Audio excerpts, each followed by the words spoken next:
Tras Pablo Escobar y el Chapo, el narcotraficante más buscado del mundo fue el Mencho, un hombre que convirtió a todo un país en su campo de batalla.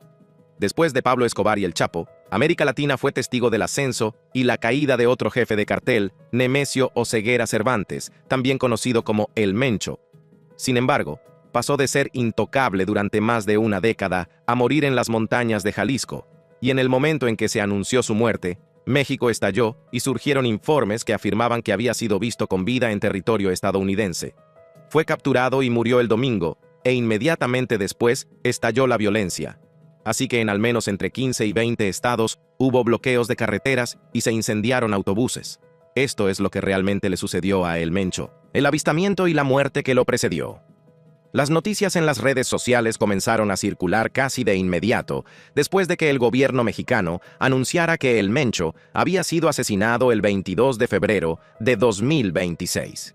Y entre esas noticias había algo que hacía que la gente se detuviera en seco: la afirmación de que El Mencho había sido visto en Estados Unidos.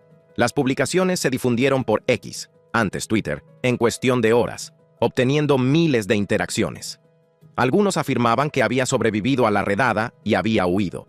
Otros difundieron un video que parecía mostrar a figuras del cártel siendo detenidas en un helicóptero, presentándolo como evidencia de que algo que el gobierno mexicano no le estaba contando al público había sucedido en suelo estadounidense. Uno de esos videos, el hijo de El Mencho capturado y transportado en helicóptero. Las publicaciones tenían ese tono de urgencia que se propaga rápidamente en línea. Además, casi no incluían fuentes verificables. Los verificadores de datos que investigaron el video de la captura en helicóptero confirmaron que mostraba un arresto no relacionado de 2015 de otra figura del CJNG, sin conexión alguna con lo que ocurrió en febrero de 2026. Pero para entender por qué la afirmación de que fue visto en Estados Unidos tuvo el impacto que tuvo, por qué la gente la creyó, la compartió y siguió preguntando al respecto, hay que comprender la historia real de El Mencho con Estados Unidos. Porque esa historia es real, simplemente no es reciente. La conexión de El Mencho con Estados Unidos no es un rumor, está documentada. Su nombre era Nemesio Rubén Oseguera Cervantes. Nació el 17 de julio de 1966 en Aguililla, Michoacán. En la década de 1980, cruzó ilegalmente a Estados Unidos y se estableció en California, en el área de la Bahía de San Francisco. Hizo trabajos ocasionales. También comenzó a traficar con drogas. En 1986 fue arrestado en San Francisco por agresión y posesión de drogas. Cumplió condena y fue puesto en libertad. Su actividad se intensificó, conectándose con redes de tráfico de heroína vinculadas a proveedores mexicanos. En 1994, fue condenado en un tribunal federal por conspiración para distribuir heroína y recibió una sentencia de 3 años en una prisión de California. Fue deportado de regreso a México en 1997. No volvió a Estados Unidos después de eso. Pero Estados Unidos nunca dejó de buscarlo. Estados Unidos ofreció $15 millones por información que condujera a su arresto. El Departamento de Estado designó al CEJNG como una amenaza importante. La DEA, el FBI y la CIA lo rastrearon durante años. Su familia terminó bajo custodia estadounidense uno por uno. Su hijo Rubén Oseguera González, el Menchito, fue extraditado a Estados Unidos en febrero de 2020 y condenado a cadena perpetua más 30 años en una prisión federal. Su hija Jessica Johanna se declaró culpable en Estados Unidos, en 2021, de violar la ley de designación de jefes de narcotráfico extranjeros y cumplió 30 meses de prisión. Un yerno fue arrestado en California en 2024 por lavado de dinero.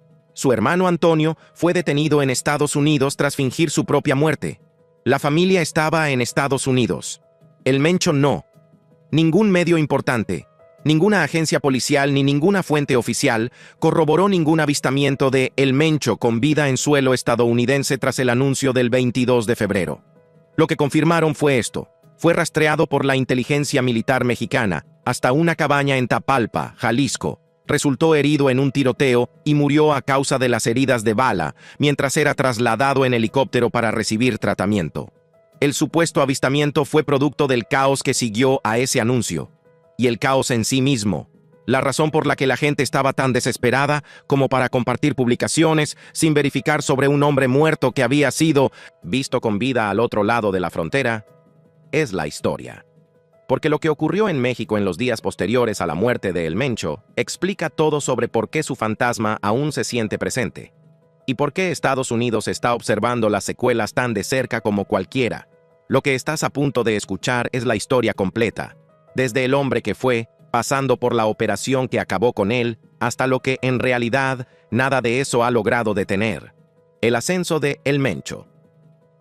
Para entender por qué la muerte de El Mencho conmocionó a dos naciones al mismo tiempo, hay que comprender lo que él construyó, y el largo camino que había recorrido desde las fincas de aguacate de Michoacán hasta llegar a dirigir el cártel más violento que México haya tenido jamás. Nemesio Oseguera Cervantes creció en Aguililla, Michoacán, un municipio tan arraigado en la economía de la droga de México que ha sido disputado por grupos armados durante décadas.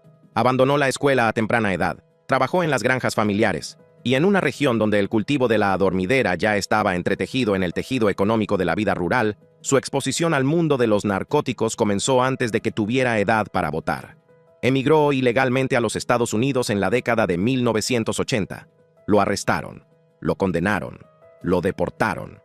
Regresó a México con contactos en Estados Unidos, antecedentes penales y un conocimiento de primera mano sobre cómo funcionaba la cadena de suministro de drogas a ambos lados de la frontera.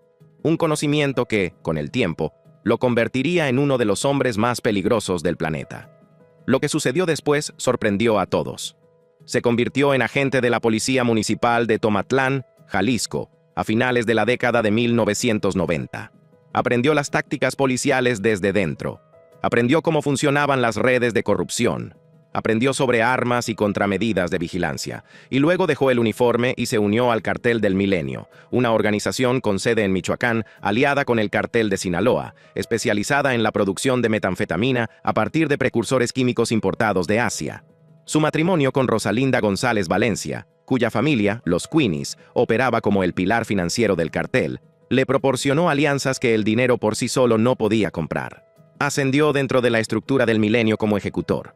A mediados de la década de 2000, cuando el Cartel del Milenio comenzó a fracturarse bajo la presión de las detenciones, El Mencho estaba en condiciones de separarse por completo. Alrededor de 2009 y 2010, cofundó el Cartel de Jalisco Nueva Generación. El nombre era nuevo. Las tácticas no se parecían a nada que México hubiera visto antes. El CJNG no creció gradualmente. Explotó. En cuestión de años, controlaba las rutas de tráfico de drogas en todo México, operaba en los 32 estados y tenía alcance en unos 40 países de todo el mundo. El Mencho era el jefe del Cartel de Jalisco Nueva Generación, que es uno de los dos cárteles más grandes de México. Y no solo era grande, era estructuralmente diferente de lo que había existido antes. Y es, de hecho, el que tiene mayor extensión nacional, el más brutal en la actualidad y el más increíblemente diversificado en cuanto a sus actividades. La diversificación fue lo que distinguió al CJNG de todos sus predecesores. Traficaba con fentanilo, metanfetamina y cocaína. Dirigía redes de extorsión, operaciones de robo de combustible, fraude inmobiliario, fraude de tiempo compartido y tráfico de personas. Pero fue más allá de eso. Y lo más importante que debemos tener en cuenta es que también participaban en campañas políticas. No se trataba de un cártel de la droga que simplemente corrompía a los políticos.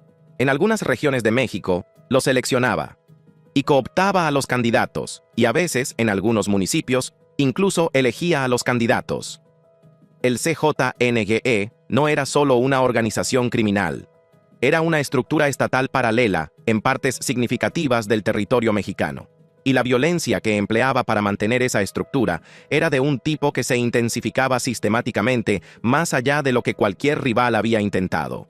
En 2011, el CJNG arrojó 35 cadáveres de rivales en una autopista de Tijuana, anunciando su llegada con pancartas que amenazaban a los Zetas. En 2015, el CJNG derribó un helicóptero militar con un lanzagranadas propulsado por cohete, matando a 6 soldados, en una operación que había sido diseñada específicamente para capturar a El Mencho. Luego, en 2020, el CJNG llegó a donde ningún cartel había llegado antes, la capital. En 2020 intentó cometer un asesinato a plena luz del día en un barrio muy rico de la Ciudad de México. El objetivo era el máximo responsable de seguridad de la ciudad, Más de 30 hombres armados se presentaron equipados con rifles de francotirador Barrett calibre .50, granadas y armas de asalto.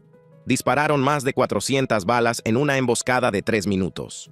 El entonces jefe de seguridad de la ciudad, quien ahora es el secretario federal de seguridad, Omar García Harfuch, sobrevivió.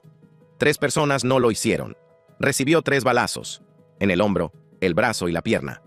Y sobrevivió gracias al blindaje de su vehículo y a la rapidez de la respuesta médica. 2 guardaespaldas y una mujer civil que se dirigía al trabajo murieron. Ese ataque, años más tarde, se convertiría en algo personal. García Harfuch era el mismo hombre que, como ministro federal de Seguridad de México, coordinó la operación de inteligencia que acabó con la vida de El Mencho. El Mencho evadió la captura durante años gracias a una red de refugios en remotas regiones montañosas de Jalisco y Michoacán, un círculo rotativo de guardaespaldas armados y múltiples niveles de corrupción institucional. Estados Unidos había aumentado la recompensa por su captura a $15 millones. México había ofrecido 30 millones de pesos. Nada de eso lo afectó. Hasta la operación de vigilancia que rastreó a una mujer hasta una cabaña en un tranquilo pueblo de montaña en Jalisco. La operación que acabó con él. La operación que acabó con la vida de El Mencho, el 22 de febrero de 2026, no comenzó ese mismo día. Fue el resultado de años de trabajo de inteligencia militar, de la cooperación estadounidense y, finalmente, de un único punto vulnerable que el hombre más cauteloso del cártel no había sabido prever: la mujer con la que se había estado viendo en secreto. El secretario de Defensa mexicano, Ricardo Trevilla, describió en una conferencia de prensa cómo la inteligencia militar central había estado rastreando durante meses la red de colaboradores que rodeaba a El Mencho. El avance decisivo se produjo a través de un colaborador de confianza, un hombre vinculado a una de las parejas sentimentales de El Mencho. El 20 de febrero, a través de la inteligencia militar central, se localizó a un hombre de confianza. Ese colaborador trasladó a la mujer a un lugar que resultaría fatal para El Mencho, un complejo de cabañas en las afueras de Tapalpa, Jalisco. Un tranquilo pueblo de montaña. Un lugar elegido específicamente porque parecía inaccesible. Una de las parejas sentimentales de El Mencho, quien lo trasladó a una instalación en la localidad de Tapalpa, Jalisco. Ella se reunió con El Mencho en la cabaña el 20 de febrero. Se fue al día siguiente. Y en el momento en que se fue, el momento en que la inteligencia confirmó que se había marchado, las autoridades sabían que él seguía allí. El 21 de febrero, él se retiró de la instalación y se obtuvo información de que El Mencho permanecía en ese lugar. Con su ubicación localizada, el ejército se puso inmediatamente a planificar. La doctrina era clara. Las unidades que ejecutan la operación son las mismas que la planifican. El 21 de febrero se llevó a cabo la planificación de la operación. La operación se construyó en torno a 3 componentes interrelacionados. Una unidad terrestre integrada por la Fuerza Especial Conjunta, las Fuerzas Especiales del Ejército y la Fuerza Especial de Reacción Inmediata de la Guardia Nacional, un contingente aeromóvil de 6 helicópteros que transportaban personal de las Fuerzas Especiales, y una unidad especializada de apoyo aéreo que utilizaba aeronaves de la Fuerza Aérea Mexicana. Un aspecto crítico fue que la Fuerza Aeromóvil se desplegó en estados vecinos a Jalisco, no dentro del propio Jalisco, para preservar el secreto y lograr el elemento sorpresa. En la noche del 22 de febrero, se confirmó oficialmente la presencia de El Mencho en la cabaña. La fuerza terrestre se puso en marcha. Lo que siguió fue, en palabras del propio secretario Trevilla, un ataque verdaderamente brutal y violento. El círculo de seguridad de El Mencho abrió fuego en el momento en que el personal militar se acercó. El propio El Mencho huyó de la cabaña principal hacia una zona boscosa adyacente. Sus guardias dejaron atrás un arsenal que ilustraba exactamente cómo este hombre había evitado ser capturado durante tanto tiempo. Se incautaron 7 armas largas y 2 lanzacohetes. Uno de esos lanzacohetes era un arma con importancia histórica directa para este conflicto específico. El RPG es un lanzacohetes ruso que, por cierto, en 2015 se utilizó para derribar un helicóptero de la Fuerza Aérea. El mismo cártel. El mismo tipo de arma. La misma lucha. Una década después. Los soldados que persiguieron a El Mencho hasta esa zona boscosa sabían exactamente a lo que se enfrentaban. Las fuerzas especiales lo rastrearon hasta los árboles. Lo localizaron oculto entre la maleza, agazapado en la vegetación con lo que quedaba de su círculo íntimo. Se establece un perímetro, el personal de las fuerzas especiales los persigue, lo localizan escondido entre la maleza. Sus hombres aún llevaban consigo los lanzacohetes. La presión del asalto militar fue tan sostenida e intensa que no pudieron desplegarlos. Pero aún así, lograron disparar contra uno de los helicópteros de la Fuerza Aérea que brindaba apoyo aéreo. Sin embargo, alcanzaron un helicóptero de la Fuerza Aérea. Este helicóptero se vio obligado a realizar un aterrizaje de emergencia. El helicóptero realizó un aterrizaje de emergencia en una instalación militar cercana en Sayula, Jalisco. Ningún soldado a bordo resultó herido. La operación terrestre continuó. Entonces, finalmente, todo terminó. El Mencho resulta herido junto con 2 de sus escoltas y otros 2 delincuentes son detenidos. El personal médico-militar entró en acción. El Mencho y sus 2 guardaespaldas heridos necesitaban evacuación inmediata. Se solicitó un helicóptero. Los subieron a bordo y los trasladaron por aire. Y fue durante ese vuelo cuando Nemesio Oseguera Cervantes murió a causa de sus heridas, a la edad de 59 años.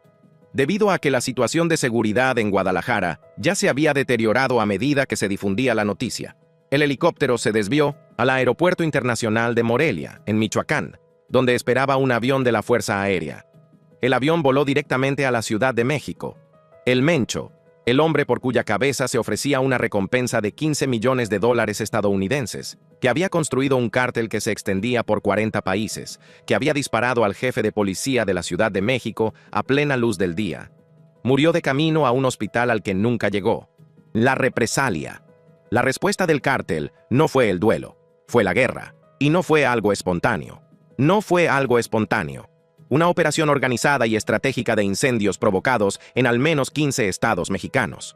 A las pocas horas de confirmarse la muerte de El Mencho, el CJNG activó una ofensiva coordinada a nivel nacional que el cártel había preparado claramente con antelación, un plan de contingencia para precisamente este tipo de golpe de decapitación. Camiones, autos, tiendas, negocios. La operación de las fuerzas especiales del gobierno que acabó con la vida del jefe del cártel de drogas más violento de México. Lo que siguió tiene un nombre en México: un narcobloqueo. Los informes documentaron entre 80 y 252 incidentes distintos de bloqueos de carreteras en 20 estados mexicanos, entre ellos Jalisco, Guanajuato, Colima, Michoacán, Guerrero, Aguascalientes, Baja California, Nayarit, Nuevo León, Oaxaca, Quintana Roo, Sinaloa y Tamaulipas. No se trataba solo de vehículos en llamas. Era una demostración calculada y simultánea del alcance paramilitar en todo el país. En Guadalajara, la segunda ciudad de México, capital de Jalisco, y una de las sedes del Mundial de 2026, las calles quedaron desiertas. Los residentes describieron la ciudad como una ciudad fantasma. Se suspendieron las clases en varios estados. Se pospusieron importantes partidos de fútbol. El transporte público se paralizó. Caos en el aeropuerto de Guadalajara. Los pasajeros suben las escaleras a toda prisa, presas del miedo. El aeropuerto, una instalación que en cuestión de meses estaría repleta de aficionados al mundial de todo el mundo, se convirtió en un escenario de pánico y atascos. Aerolíneas como Delta, American y Air Canada suspendieron por completo sus operaciones en la región. A los turistas que ya habían llegado a los centros turísticos de playa de Puerto Vallarta, se les indicó que se refugiaran en el lugar y esperaran. En poco más de 3 meses, este lugar dará la bienvenida a los aficionados al Mundial de Fútbol.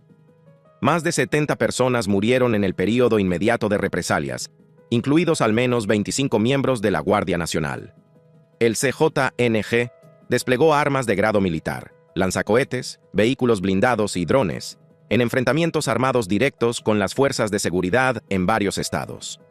25 oficiales de la Guardia Nacional asesinados en todo el país. En una conferencia de prensa matutina, el secretario de Defensa de México se paró en un podio y contuvo las lágrimas mientras informaba de esas cifras. 25 soldados muertos en un solo día de represalias. El periodista que cubría el evento describió el momento como un reflejo de la magnitud de la conmoción que resonaba en las altas esferas militares. La presidenta Claudia Sheinbaum emitió un discurso público desde el Palacio Nacional, insistiendo en que el gobierno mantenía el control.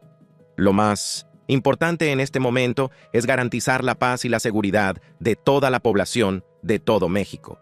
La declaración tranquilizadora se produjo en un contexto de camiones en llamas, tiroteos en calles desiertas y una fuga de prisión cerca de Puerto Vallarta, donde hombres armados estrellaron una camioneta contra las instalaciones de Ixtapa, rompieron el perímetro y liberaron a 23 reclusos antes de matar a un guardia al salir. Para las personas que vivían en esos estados, las palabras del presidente competían con algo mucho más visceral. Bueno, la verdad es que toda la situación que está ocurriendo es muy grave. Desafortunadamente no es la primera vez que vivimos esto. El miedo estaba por todas partes. Los ciudadanos describían ataques de pánico, noches de insomnio, familiares llamando desde otras ciudades angustiados. Las escuelas que cerraban un día no abrían al siguiente. Las comunidades que habían pasado años viendo cadáveres colgados de puentes, años de violencia de los cárteles catalogados con un entumecimiento nacido de la repetición, se encontraron en medio de la demostración de fuerza de los cárteles más coordinada que México había presenciado. La Embajada de Estados Unidos emitió alertas de seguridad para 8 ciudades mexicanas, ordenando al personal estadounidense que trabajara de forma remota. El gobierno canadiense emitió avisos equivalentes. Entre 1,2 y 1,5 millones de estadounidenses viven en México. Decenas de millones lo visitan cada año. Para cada uno de ellos, el cálculo de la seguridad acababa de cambiar. Para el 24 de febrero, comenzó a instalarse una calma inquietante. Se retiraron los bloqueos de carreteras. El humo se disipó sobre Puerto Vallarta. Pero la magnitud de lo que había sucedido, un cártel que movilizaba una ofensiva casi simultánea en 20 estados a pocas horas de la muerte de su líder, dejó un residuo de miedo que no desaparecería cuando se apagaran los incendios. ¿Qué vendrá después? El asesinato de El Mencho no acabó con el cartel de Jalisco Nueva Generación, lo decapitó. ¿Y qué ocurre con una estructura tan grande, tan violenta y tan profundamente arraigada en la sociedad mexicana cuando se le arranca la cabeza? Esa pregunta es ahora el asunto pendiente de mayor trascendencia en el crimen organizado norteamericano. La supervivencia del CJNG depende de la rapidez con la que pueda nombrar a un sucesor, y las opciones se complican por las detenciones y encarcelamientos que han despojado sistemáticamente a la familia de El Mencho de sus miembros más capaces. Varios de los hermanos de El Mencho están detenidos, al igual que su hijo, quien era uno de los principales comandantes del cartel de Jalisco. Su hijo, El Menchito, el heredero natural, se encuentra en una prisión federal de Estados Unidos cumpliendo cadena perpetua más 30 años. Su hija, Jessica Johanna, tiene problemas legales y opera bajo un intenso escrutinio de Estados Unidos. Varios hermanos han sido arrestados. Su hermano Antonio fue detenido en Estados Unidos tras fingir su propia muerte, hasta que fue extraditado a Estados Unidos en 2020. Ahora hay 3 posibilidades de quién puede tomar las riendas. Se han concretado 3 escenarios de sucesión en el análisis de personas que han dedicado sus carreras a rastrear a este cartel. La primera, la viuda de El Mencho. La viuda de Oseguera, Rosalinda González Valencia, podría convertirse en el rostro de Jalisco, ya que es hija de un narcotraficante. Rosalinda González Valencia, conocida como la jefa, no es una figura secundaria. Proviene del clan Valencia, los Queenies, que ha funcionado como la arquitectura financiera del CJNG desde su fundación. Ha sido fundamental en los flujos de dinero que sostuvieron la expansión del cártel. Tiene el linaje, las conexiones y el conocimiento institucional, pero se enfrenta a una barrera estructural que el dinero no puede disolver, y una de las operadoras financieras más cruciales del CJNG. Pero en un mundo lleno de machismo, su ascenso para asumir el mando es incierto. El segundo escenario es que uno de los 4 comandantes operativos de alto rango de El Mencho tome el control de la organización. Este es el desenlace más ordenado, si es que se ponen de acuerdo sobre quién será. Pero los cárteles no celebran elecciones. Llevan a cabo negociaciones respaldadas por violencia implícita o real. Otra posibilidad es que uno de los 4 comandantes del señor Oseguera pueda ascender al poder. Si ese acuerdo no se materializa, si 2 o 3 comandantes creen cada uno que son el heredero legítimo, lo que sigue no es una negociación. Es una guerra dentro de la organización, librada con las mismas armas y la misma ferocidad que el CJNG despliega contra sus enemigos externos. Pero si no logran ponerse de acuerdo sobre un sucesor, es muy probable que estalle una guerra de sucesión. Y el tercer escenario es el que reestructura todo el mapa del crimen organizado mexicano. La última posibilidad es que Jalisco muera con El Mencho y su archienemigo, el cartel de Sinaloa, tome el control. Los analistas señalan que la historia no ofrece ningún consuelo en este sentido. La eliminación de un capo nunca ha acabado con un cártel. solo ha desplazado la violencia. El Chapo fue a prisión. El cártel de Sinaloa se fragmentó, y luego su guerra interna mató a más personas de las que su encarcelamiento había evitado. El patrón no es una teoría, es un ciclo documentado. El Chapo fue extraditado.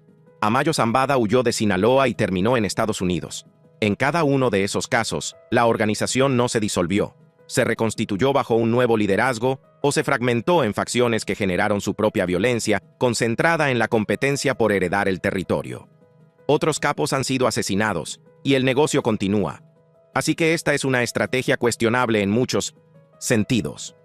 Y cada vez, esas facciones se comportaron como fuerzas guerrilleras rivales en territorio mexicano, luchando por el control de los corredores de distribución, los puertos y los cruces fronterizos, generando violencia que se extendió a comunidades que no tenían nada que ver con el tráfico de drogas. Y lo que sucede es que entonces muchos de los lugartenientes comienzan a pelear por el control del cártel y así crean estas facciones. Para Estados Unidos, y específicamente para las ciudades estadounidenses, las implicaciones son concretas e inmediatas. Se estima que el CJNG era responsable de unas 70,000 muertes por sobredosis de fentanilo al año en Estados Unidos. Las muertes por fentanilo ya habían disminuido aproximadamente un 50% desde su punto máximo. Esa tendencia podría acentuarse a corto plazo a medida que se interrumpa la cadena de suministro de El Mencho. Pero en ciudades como Houston, Chicago y Dallas, donde las redes de distribución del CJNG ya habían llegado al interior de los barrios estadounidenses, la escasez de suministro no significa el fin de la violencia, significa una competencia por el suministro que quede. Y a medida que el fentanilo se vuelve más escaso en las calles de Estados Unidos, las pandillas que lo distribuyen, los distribuidores de nivel medio, los compradores que movían el producto del CJNG por edificios de apartamentos, parques y bares en ciudades estadounidenses, pueden encontrarse compitiendo entre sí por el acceso al suministro restante. Y esa competencia, históricamente, no es precisamente cortés. En las calles, los bares, los clubes, las fiestas y los edificios de apartamentos de Estados Unidos pueden comenzar a competir por el fentanilo disponible. Y luego está la Copa del Mundo. La Copa Mundial de la FIFA 2026 será coorganizada por Estados Unidos, Canadá y México. Guadalajara, la capital de Jalisco, antiguo bastión de El Mencho y epicentro de la violencia de represalia, que siguió a su muerte, tiene previsto ser sede de partidos. La ciudad es también uno de los centros económicos y de inversión más importantes de México. La Copa del Mundo, obviamente, será coorganizada por México, Estados Unidos y Canadá en solo 4 meses. 4 meses. Ese es el margen de tiempo que tiene México para sortear una crisis de sucesión en los cárteles, contener cualquier guerra de fragmentación que surja de esa sucesión y presentarse como una nación anfitriona funcional y segura ante los visitantes internacionales y las audiencias televisivas de todo el mundo. La presión es inmensa en todos los frentes a la vez, y al menos uno de los partidos está programado para jugarse en Guadalajara, la capital de Jalisco. La presidenta Claudia Sheinbaum estaba sometida a una presión significativa por parte de la administración Trump, tanto a través de la amenaza de aranceles del 25% como de la amenaza de operaciones militares unilaterales de Estados Unidos, contra los cárteles, para que actuara contra el crimen organizado. El asesinato de El Mencho fue, en parte, una demostración de México a Washington de que podía manejar sus propios asuntos. Las renegociaciones del TEMEC proporcionaron la palanca. La muerte de El Mencho fue, en parte, el resultado. Pero el hombre ya no está. El cártel, sí. Ahora hay 7,000 soldados desplegados en Jalisco. La carrera por la sucesión dentro del CJNG ya ha comenzado en salas y teléfonos, a los que ninguna agencia de inteligencia ha logrado penetrar aún, y a lo largo de los caminos de montaña del estado donde El Mencho se escondía en la maleza, con lanzacohetes al alcance. El próximo capítulo de esta historia lo están escribiendo personas cuyos nombres nadie fuera del cártel conoce todavía.